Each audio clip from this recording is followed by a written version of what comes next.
Shalom, Bapak Ibu, Saudara-saudara sekalian yang dikasihi Tuhan. Selamat berjumpa kembali dalam Bible Study Online CK7, di mana kita belajar firman Allah secara berurutan untuk mengenal Allah dan karya-karyanya. Pada saat ini kita akan belajar tentang dasar kesetiaan Tuhan terhadap janjinya pada 2 Tawari pasal yang ke-6. Tapi sebelumnya saya ingin mengajak Bapak Ibu untuk mengarahkan hati dan pikiran kita untuk mempersiapkan Roh Kudus menyatakan kehendaknya kepada kita sewaktu kita menyembah Dia. Bapa di surga, kami bersyukur atas janji-Mu yang pasti dan tetap dan kekal. Dan Engkau dengan kesetiaan-Mu akan menyatakan diri-Mu kepada kami pada saat ini. Di dalam nama Tuhan Yesus Kristus, kami serahkan Tuhan acara ini ke dalam tangan-Mu. Haleluya. Thank you Jesus. Oh haleluya. Mari naikkan penyembahan kita kepada, syukur kita kepada Tuhan. Oh terpujilah Kau Bapa.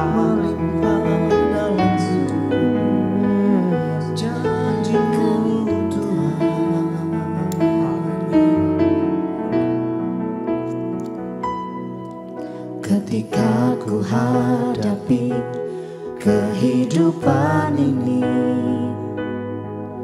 jalan mana yang harus ku pilih? Ku tahu ku tak mampu, ku tahu ku tak sanggup. Hanya Kau Tuhan tempat jawabanku. Ku pun tahu ku tak pernah sendiri,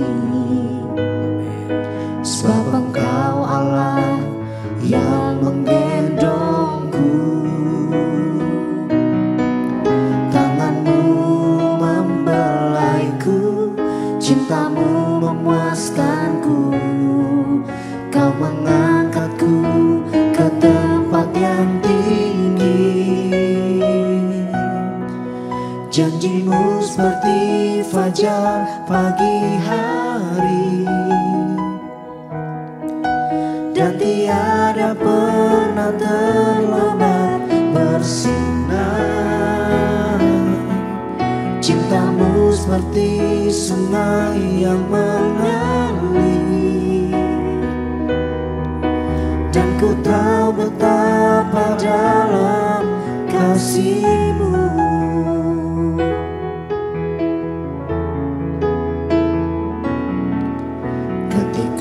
Ku hadapi kehidupan ini, jalan mana yang harus ku pilih? Ku tahu ku tak mampu, ku tahu ku tak sanggup. Hanya Kau Tuhan tempat jawabanku. Pun tahu ku tak pernah sendiri, sebab Engkau Allah yang menggendongku. Tangan-Mu membelaiku, cinta-Mu memuaskanku. Kau mengangkatku ke tempat yang tinggi. Janji-Mu seperti fajar pagi hari, dan tiada pernah terlambat bersinar.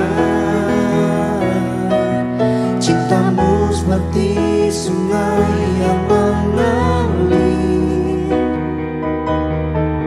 dan ku tahu betapa dalam kasih-Mu. Seperti fajar pagi hari, dan tiada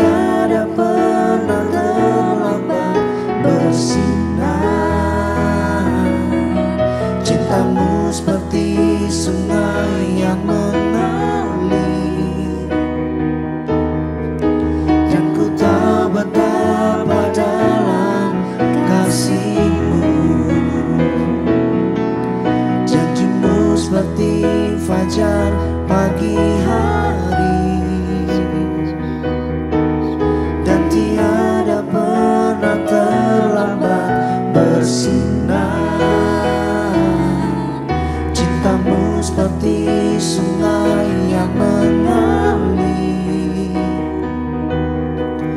dan ku tahu betapa dalam kasih-Mu.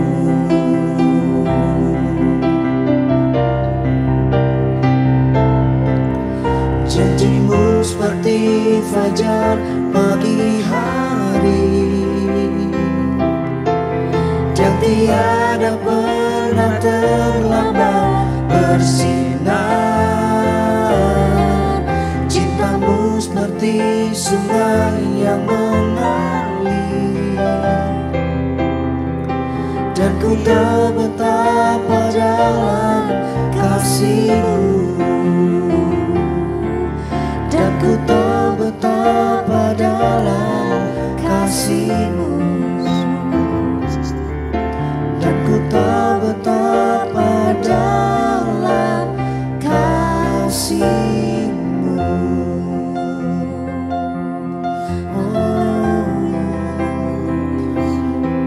Janji-Mu Tuhan seperti fajar pagi.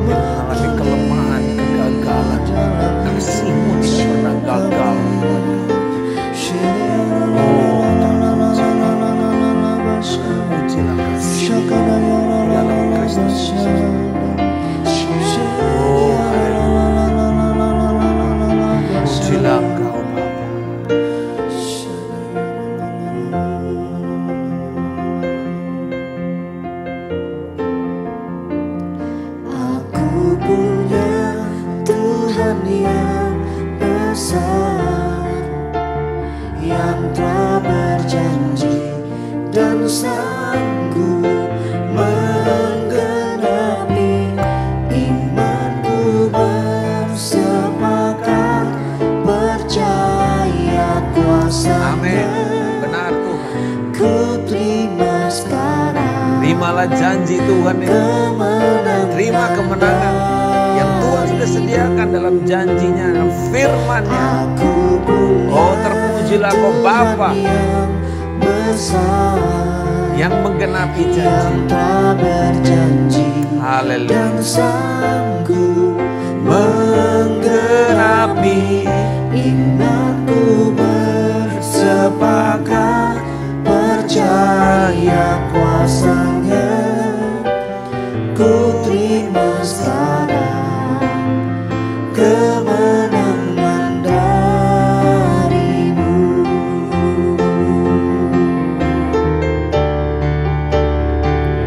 Aku punya Tuhan yang besar, yang tak berjanji dan sanggup menggenapi, imanku bersepakat percaya kuasa-Nya. Ku terima sekarang kemenangan dari-Mu. Aku punya Tuhan yang besar, yang tak berjanji dan sanggup menggenapi, imanku bersepakat percaya kuasa-Nya. Ku terima sekarang kemenangan dari-Mu. Ku terima sekarang. Amin. Ku terima sekarang. Ku terima sekarang kemenangan dari-Mu. Kami menerima kemenangan karena Engkau adalah Allah yang setia, yang berjanji, memelihara dan memegang janji-Mu itu dari keturunan sampai keturunan dan menggenapinya Tuhan. Sehingga nama-Mu dipermuliakan lewat umat-Mu yang menerima dan menjalani janji itu. Biarlah pada hari ini Roh Kudus, Engkau yang menyatakan kehendak-Mu yang sempurna kepada kami. Dan biarlah kami mengerti, memahami kebenaran firman-Mu ini. Dan di atas ini kami melakukannya dan nama-Mu dipermuliakan. Dalam nama Tuhan Yesus Kristus kami berdoa dan mengucap syukur. Amin. Bapak Ibu, saudara-saudara sekalian, kalau kita melihat di dalam 2 Tawarikh pasal yang ke-6 yang saya berharap sewaktu kita mengikuti pelajaran ini, kita sudah membaca lebih dahulu pasal di mana kita akan belajar. Dalam hal ini 2 Tawarikh pasal yang ke-6. Kalau kita melihat pertama bahwa 2 Tawarikh itu adalah satu kitab yang menyatu dengan 1 Tawarikh karena di kitab aslinya itu adalah satu kitab. Dan di sini tujuan atau tema daripada Tawarikh yang ditulis oleh penulis Tawarikh setelah bangsa Israel keluar dari pembuangan, jadi kira-kira 350 atau 400 tahun sebelum Yesus Kristus datang. Dan disitulah mereka dipulihkan karena bait suci kemudian dipulihkan. Mereka mulai melihat akan pusat daripada kehidupan bangsa Israel itu adalah firman Allah dan bait suci. Dan semua struktur-struktur keimamatan yang ada di sana. Tetapi lebih juga karena ini berbicara tentang keturunan daripada Daud. Jadi Tawarikh itu sebenarnya berbicara tentang Daud, tahtanya, dan keturunannya. Dan bagaimana Tuhan menggenapi itu di dalam bait sucinya. Saudara sekalian, setelah pembangunan bait suci diselesaikan oleh Salomo dan upacara penabisan bait suci dilakukan oleh para imam-imam, kita lihat di dalam pasal yang ke-5, penuhlah rumah itu dengan awan kemuliaan atau Shekinah glory. Dan semua penyelenggaraan ibadah para imam-imam itu tersungkur. Dan peristiwa ini mengingatkan bangsa Israel akan peristiwa kemuliaan Allah yang menutupi bait kemah suci atau tabernakel yang sederhana di padang belantara. Tetapi kemuliaan yang sama juga ada di dalam kemegahan bait suci yang begitu hebat, yang jauh melampaui kemah suci. Dari sini kita melihat bahwa kehadiran Allah berdiam tidak didasarkan atas besar kecil mewah tidaknya tempat itu, tetapi karena janjinya untuk berdiam di tengah-tengah umatnya. Allah ingin dia ada di tengah-tengah umatnya. Allah ingin dirinya sendirilah identitas umatnya. Tentu dia memberikan gambaran itu dengan rumahnya, tempat kediamannya sekalipun.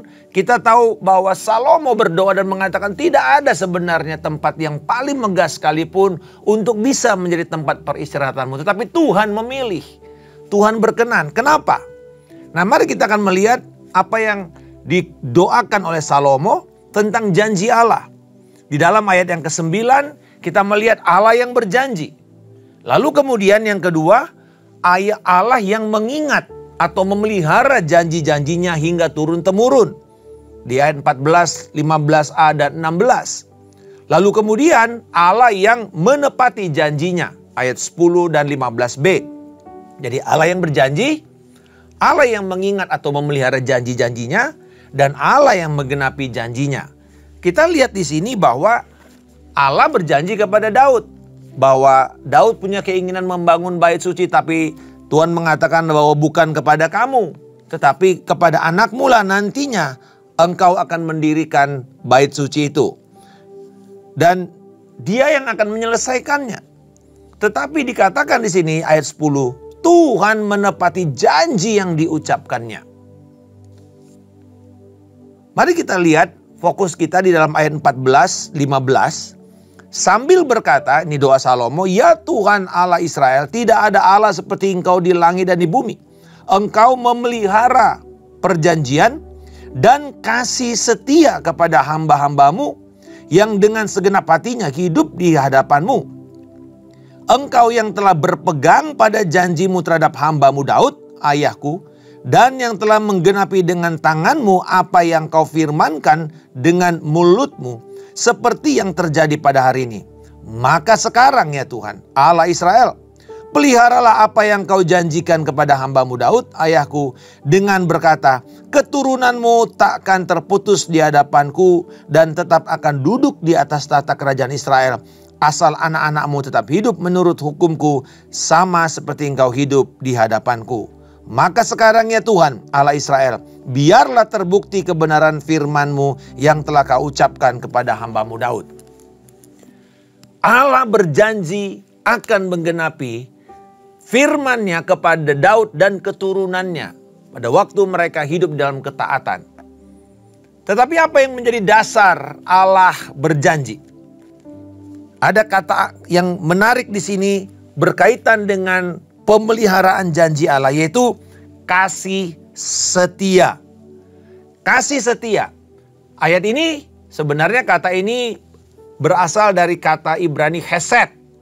Chesed itu diterjemahkan sebagai kasih setia, kasih yang tidak pernah gagal, kasih Allah yang loyal kepada umatnya. Dan ayat ini atau kata ini tersebar 250 kali di sepanjang perjanjian lama. Dan selalu berkaitan dengan Allah dan bangsa Israel serta perjanjiannya. Chesed tidak bisa dibatalkan hanya karena satu pihak gagal, yaitu bangsa Israel, dalam memenuhi perjanjian Allah atau ikat janji, atau mereka gagal dalam ketaatan terhadap Allah. Karena Allah berjanji kepada dirinya sendiri. Sebagai tandanya di dalam ayat 11 dikatakan Allah menempatkan di sana tabut yang membuat atau memuat perjanjian yang telah diikat Tuhan dengan bangsa atau orang Israel. Jadi setiap kali mereka melihat tabut atau mengingat tentang tabut, mereka ingat tentang kesetiaan Tuhan terhadap perjanjiannya.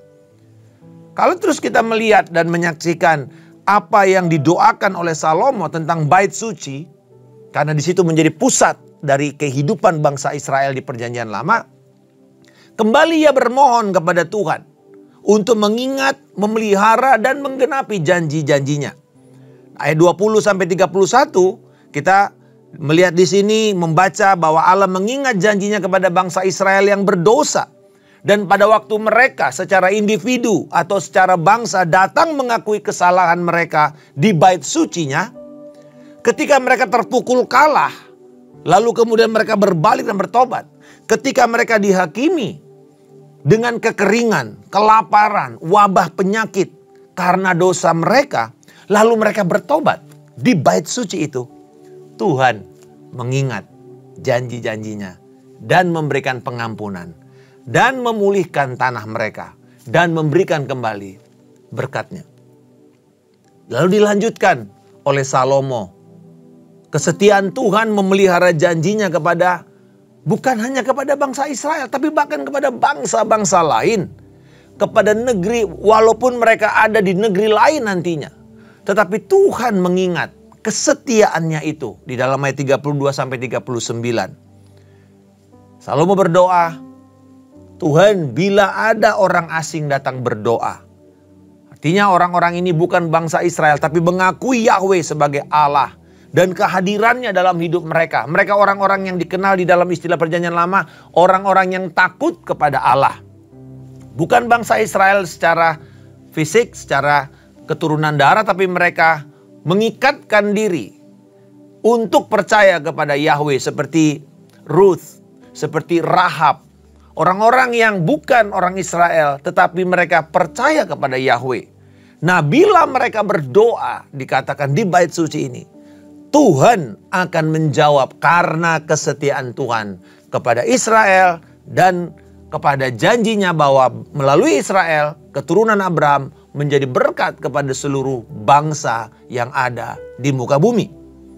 Bahkan ketika mereka berdoa dan Israel berperang dengan bangsa lain, Tuhan mengingat akan perjanjian mereka. Lalu Tuhan akan memberikan kemenangan. Itu sebabnya kita melihat dalam sejarah bangsa Israel, pada waktu mereka berseru dan menanyakan kepada Tuhan, Tuhan memberikan jalan Dan ketika mereka taat, Tuhan menjaminkan kemenangan kepada mereka. Tetapi bahkan bila terjadi kondisi yang paling buruk sekalipun, yaitu mereka kalah, bahkan karena ketidaktaatan mereka, bangsa Israel, bangsa Yehuda dibuang ke tanah Aram atau bahkan ke tanah Babilonia, tertawan di wilayah musuh. Ketika mereka berdoa kepada Allah, Tuhan tetap akan memelihara janjinya dan menggenapi perjanjian itu. Jadi kesetiaan Tuhan, Bapak Ibu saudara-saudara sekalian, kembali menjadi dasar kepada bangsa Israel, kepada umat Allah untuk memiliki jaminan, keyakinan akan jawaban doa dan penyertaan Tuhan. Doa Salomo ini ditutup pada ayat 40 sampai 42, di mana ia berdoa dengan 4 pokok doa ini. Pertama, dia berdoa untuk tempat perhentianmu, yaitu bait suci, tempat perhentian Allah, tempat Allah berdiam pada waktu itu. Dia berdoa supaya bait suci ini terus, Tuhan, hadiratmu ada di sana. Yang kedua, dia berdoa untuk para imam-imam, penyelenggara bait suci itu. Yang ketiga, dia berdoa untuk orang-orang yang dikasihi Tuhan, orang-orang yang datang kepada bait suci, datang di dalam perayaan, datang dalam ibadah, datang di dalam penyembahan. Tuhan berkati mereka. Lalu kemudian yang terakhir yaitu Salomo sebagai raja dan yang diurapi Tuhan. Kalau kita selalu mengingat membaca perjanjian lama, Bapak Ibu saudara sekalian, ingat ini, bahwa terjadi yang namanya corporate anointing atau urapan korporat. Dan itu terjadi dimulai dari raja. Jadi bila rajanya benar, bila rajanya diurapi, bila rajanya dikenan Tuhan, seluruh bangsa akan diberkati. Tapi bila rajanya berontak, melakukan apa yang jahat di mata Allah, maka seluruh bangsa itu akan mengalami kutuk. Dan inilah perbedaannya dengan perjanjian baru. Karena di perjanjian baru, Kristus yang adalah raja dan dia memberikan kepada setiap orang. Tetapi perjanjian itu bukan lagi perjanjian korporat semata-mata, tapi juga perjanjian pribadi. Sebagaimana dalam Yeskiel dikatakan, aku akan memberikan kau roh yang baru. Aku membuat perjanjian kepada engkau masing-masing orang. Dan itu tergenapi di dalam perjanjian baru di dalam Kristus Yesus. Jadi ketika Salomo berdoa, dia mengingatkan Tuhan kembali akan hesetnya, akan kasih setianya sebagai dasar penggenapan perjanjian. Ini sebuah kabar baik, tapi juga sekaligus kabar buruk. Karena apa? Karena saat ini bait suci Salomo telah hancur, lama telah hancur. Tetapi kita bersyukur untuk janji kesetiaan Allah yang tidak pernah berakhir. Seperti yang tadi kita nyanyikan, janji itu seperti fajar. Kita nggak perlu mereka-reka besok matahari akan terbit apa tidak ya. Kecuali penghakiman Allah datang dan matahari sudah hancur. Tapi kalau tidak, kita pasti tahu. Sadar tidak sadar, kita melihat matahari, kita tahu bahwa Tuhan berjanji dan Tuhan setia. Sebagai umat perjanjian baru, perjanjian Tuhan tetap berlaku di dalam Kristus yang adalah penggenapan janji itu. Dan hari ini, bait suci tempat kediaman, tempat perhentian Allah adalah setiap orang percaya yang percaya kepada Kristus Yesus. Dikatakan bahwa kita adalah bait suci tempat kediaman Roh Kudus. Tuhan yang telah menebus dan menyucikan hidup kita ini, serta memberikan kepada kita pengampunan dosa. Sehingga kita sebenarnya tidak punya alasan untuk tidak berdoa. Tidak punya alasan untuk tidak setia mengingat dan mengklaim janji-janji Allah. Karena kita tidak perlu cari-cari kemana. Bait suci itu ada di dalam diri kita. Allah menetapkan dirinya, memutuskan untuk dia berdiam di dalam kita. Dengan memberikan Roh Kudus kepada kita pada waktu kita menerima Yesus Kristus sebagai Tuhan dan Juru Selamat. Pada hari ini, biarlah sewaktu kita nanti akan tidur malam, kita mengingat akan janji-janji Tuhan. Dan kita mengingat akan kesetiaannya. Apa jaminan kita untuk berpegang teguh kepada janji Allah? Apakah karena kita sudah lama dalam kekristenan? Jawabannya bukan. Apakah karena kita sudah melayani? Lalu kita sangat yakin? Dan kalau kita belum melayani, kita belum yakin? Bukan juga. Seperti tadi, diibaratkan kemah suci, tabernakel yang sederhana, ataupun bait suci yang begitu megah. Bukan itu dasar Allah berdiam dengan kemuliaannya. Tapi karena Allah memilih untuk berdiam di dalam tempat itu. Hari ini kita adalah tempat kediaman Allah. Tempat kediaman Roh Kudus. Allah telah memilih untuk kita berdiam di sana. Dan saat ini pada waktu kita menyadari bahwa Kristus Yesus telah mati kepada kita dan memuaskan keadilan Allah, lalu memberikan jalan masuk kepada kita. Dikatakan bahwa kita bisa dengan penuh keberanian menghampiri takhta Allah Bapa dengan satu jaminan, karena Kristus telah menjadi jalan kepada kita. Dia telah membuka akses dan dia menjadikan dirinya sebagai pertolongan kita pada waktunya. Sehingga bila sekalipun kita dalam keadaan yang paling buruk, kita gagal, kita dikalahkan, ingatlah saudara sekalian, Tuhan dengan kasih-Nya, dengan otoritas-Nya yang penuh dengan kuasa.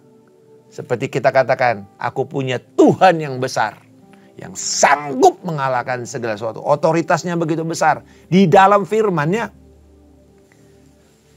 yakinlah bahwa Dia hadir di dalam hidup kita setiap hari. Justru pada waktu kita mengalami tekanan itu, kita harus sadar bahwa Allah memutuskan untuk hadir dalam hidup kita setiap saat.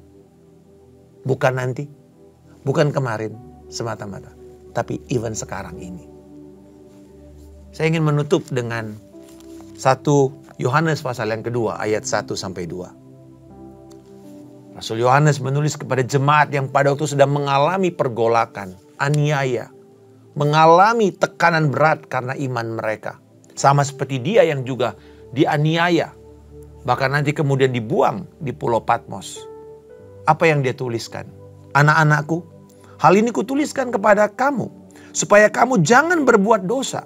Namun, jika seorang berbuat dosa, kita mempunyai seorang pengantara kepada Bapa, yaitu Yesus Kristus yang adil. Dia adalah pendamaian untuk semua atau segala dosa kita. Dan bukan hanya untuk dosa kita saja, tetapi juga untuk dosa seluruh dunia. Walaupun Tuhan berjanji dan kesetiaan Tuhan itu kekal, tidak tergantung kepada performa kita. Tapi ingat, Alkitab mengatakan di sini, supaya kamu jangan lagi berbuat dosa kalau kamu sudah lahir baru. Jangan. Jadi bukan alasan untuk anugerah Allah itu kita gunakan dengan sembrono. Tidak. Dikatakan, kuduskan dirimu, jangan berbuat dosa lagi. Tetapi, jika seandainya kita gagal, jika seandainya kita berbuat dosa, kita punya satu jaminan.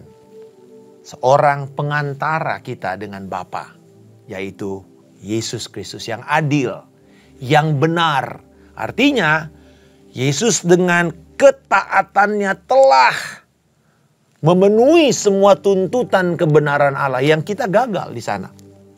Lalu ketika kita percaya kepada Kristus oleh karena iman kita kepada pekerjaannya, kepada pribadinya, maka kita dibenarkan. Kata dibenarkan adalah dideklarasikan benar secara status legal. Jadi bukan karena kita, tetapi karena kebenaran Allah itu diperhitungkan kepada kita. Kebenaran Kristus itu diperhitungkan kepada kita. Sehingga kita tidak perlu takut datang kepada Tuhan sekalipun kita sedang dalam kondisi gagal dan berdosa. Hanya perlu untuk kita bertobat, mengakui bahwa Dialah pendamaian kita. Bukan hanya untuk dosa kita saja. Ini kabar baiknya. Tapi untuk dosa semua manusia. Dengan demikian, saya mau mengajak kita semua pada saat ini. Jangan hanya berhenti menikmati kesetiaan terhadap janji Allah itu pada diri kita sendiri. Atau kepada pasangan, keluarga kita, orang-orang yang kita cintai sekitar kita. Tetapi biarlah kita juga punya kesediaan untuk memberitakan kesetiaan Tuhan ini kepada seluruh manusia dengan mengabarkan Injil Yesus Kristus yang menyelamatkan dan mengubahkan setiap orang yang percaya kepadanya menjadi umat-umat pemenang. Haleluya. Kita berdoa. Bapa di surga, terima kasih. Engkau adalah Allah yang setia. Dan kesetiaan atas janjimu itu dari turun-temurun. Dan Yesus Kristus adalah pendamaian kami yang setia sampai pada akhirnya. Sehingga di dalam kebenarannya kami berdiri dan kami datang kepada Engkau. Kami memohonkan setiap janji-janji yang sudah kami terima dari firman-Mu atau lewat hamba-hambamu yang menyatakan secara pribadi kepada kami. Kami berdoa bahwa setiap jemaat akan merangkul itu, memegang teguh itu, dan tidak akan menyerah sampai melihat penggenapan janji. Sebagaimana Engkau setia kepada Daud, sebagaimana Engkau setia kepada Salomo, sebagaimana Engkau setia kepada bangsa Israel, Engkau juga akan setia menepati janjimu kepada kami, setiap pribadi yang telah ditebus oleh Yesus Kristus Tuhan. Dan tolong kami Tuhan untuk memberitakan kesetiaan-Mu kepada setiap orang, sehingga mereka akan datang dan mereka menyembah Tuhan, diubahkan dan menjadi pemenang-pemenang bagi kemuliaan Tuhan. Di dalam nama Tuhan Yesus Kristus kami telah berdoa dan mengucap syukur. Haleluya. Amin. Tuhan Yesus memberkati. Shalom dan selamat berjumpa kembali esok hari.